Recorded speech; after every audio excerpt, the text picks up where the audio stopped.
if you got a girl, don't mean no disrespect, but thoughts of you rule my world. I even dream of you, I swear. Hey y'all, this is Happy Hour Talks. My name is Ruth. And I'm China. And today, our episode is dedicated to female rappers and their impact within the music industry and hip hop in general. So, lately, I've been noticing that I've been listening to a lot of female rappers, mostly because I'm trying to lean towards out of not listening to like crazy hip hop music anymore that talks about like violence and killing and all of these things. And I've noticed that a lot of these female rappers, their songs are just dedicated to looking cute, getting money, and calling people broke, which is crazy, but it's still not talking about killing people. So, what are your thoughts? And are you currently listening to any female rappers? Yes, loving female rap at the moment, and I'm loving the diversity. Some acts you really do have to look for because they might not have like a major label deal or promotion like that. But I'm really loving just all the different types of rappers. I'm really loving Flo Millie. Okay. I've been listening to Mona Leo a lot. Um, who else have I been listening to? If Megan comes on the radio, I feel like it's always a good time, Megan Thee Stallion. But I think those are kind of the main people at the moment. Oh, I've been loving Glorilla and all of the Memphis girls. Yes. Slime, Aliza, K Carbon, Glitter Girl, they're all killing it. So that's what Yeah. I've been listening to. What about you? Okay, so this is awful, but I discovered most of my artists on TikTok, like what's trending. Yeah. Yeah, and like Lady London had like a snippet of like her in like this jean jacket monologue.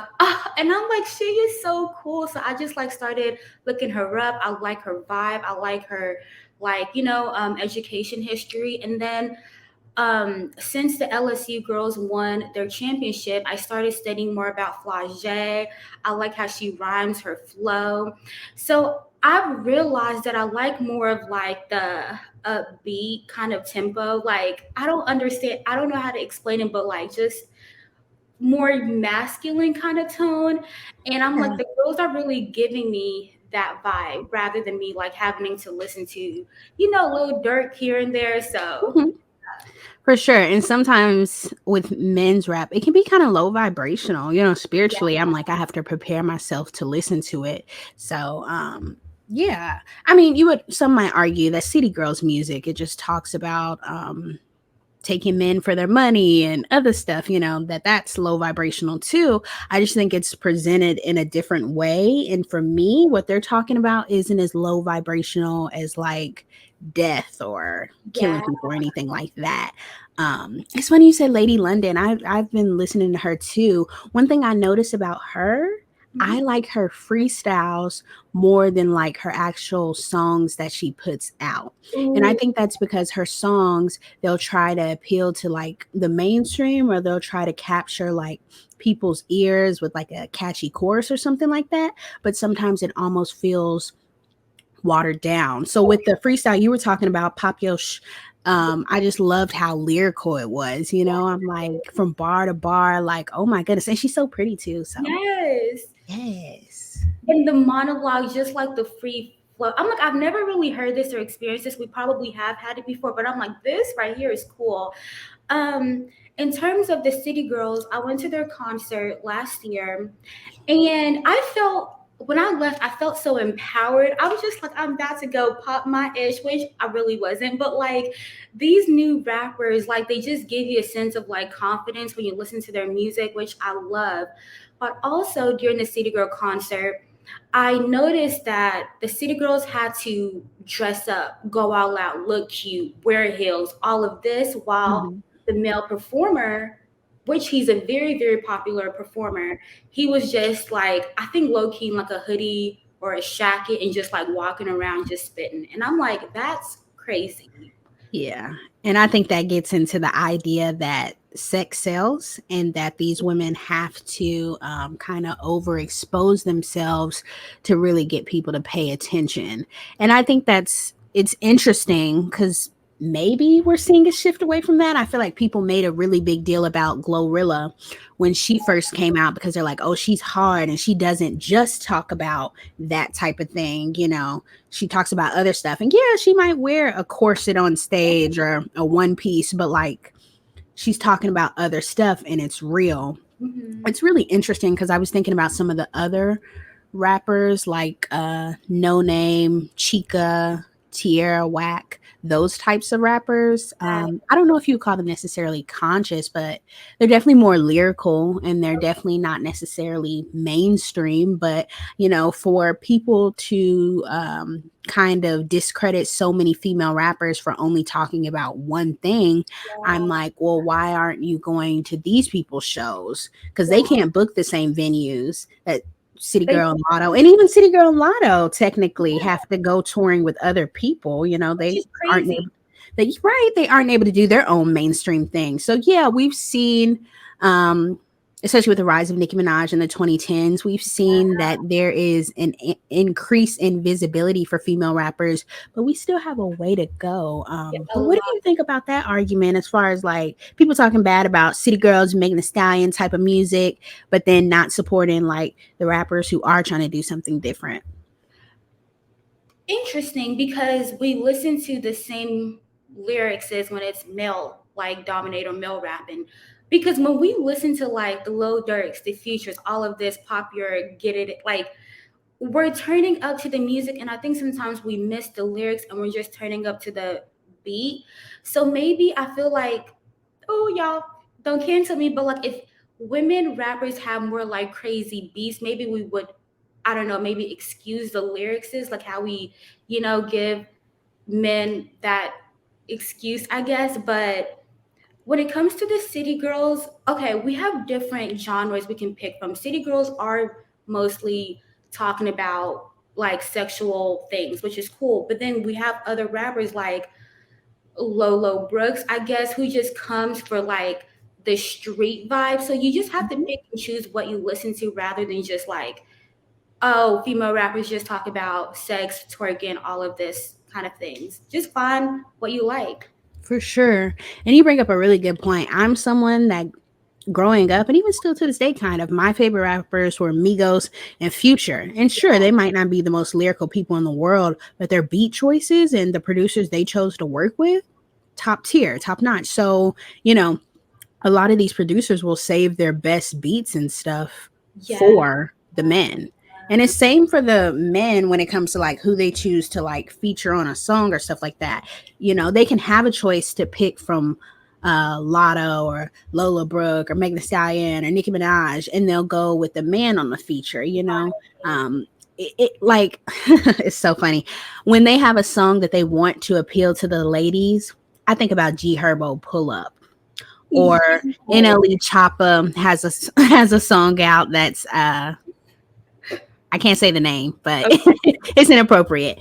And those are songs that ideally to appeal to the ladies, I think they probably could have had female rappers on because that's typically I feel like how male rappers tend to think. All women rappers talk sexual. So, I'm gonna put them on the song. Anytime I have subject content that matches that, that's who I put on the song. Now you'll Right. see somebody like who is it? Dang. I think 21 Savage did a song with JID or Jid. I'm sorry, I don't know him. I don't listen to him. And then Yachty, they had like Young Baby Tate on a song or Tierra Whack. And, those are rappers who will talk about different things. They're not exactly the status quo, especially not Tierra, but it's just so predictable at times. Yeah. Especially, I was looking at the Billboard Award or Billboard Top 100, and Tootsie, that's his name, right? The rapper. He has like favorite song. I think low key top 10. And you're right. Like he could definitely have like a remix or something to feature one of the women female rappers just to get their names out there, get it popping. But I don't know, y'all. I do not know. But speaking of the Billboard Top 100, if you all look right now, I think there are only about Three female rappers right now on the top 100. Can you predict which ones they are, China, in terms of like mainstream or? Nicki, Lizzo, and Doja Cat. You're close. So Nikki, she has like a few. She has like two songs on there, Ice Spice and Coily Ray. Okay. So as we see, I think those are right now the top leading female rappers, but they're targeted towards other people, and not just Mhm. black people. So what are your thoughts on that?